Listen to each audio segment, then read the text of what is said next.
তুমি মালিক হবা মালিক। বাজারের যা অবস্থা গাড়ির মালিকরাই বুঝতে পারছে।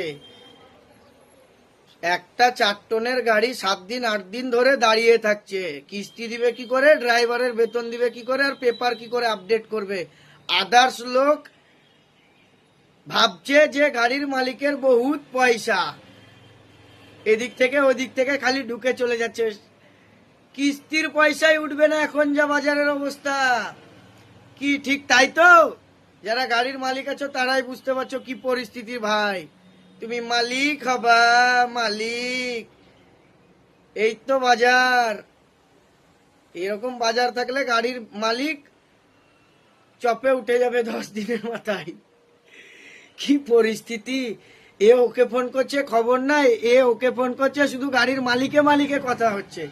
পার্টি দেখে ফোন করলে আগেই ফোন কেটে দিচ্ছে। দুবার ঘুরিয়ে ফোন করলে বলছে আরে ভাই খবর নাই, ফোনটা কেটে দিচ্ছি। বুঝতে পারছো না বাজারের কি পরিস্থিতি।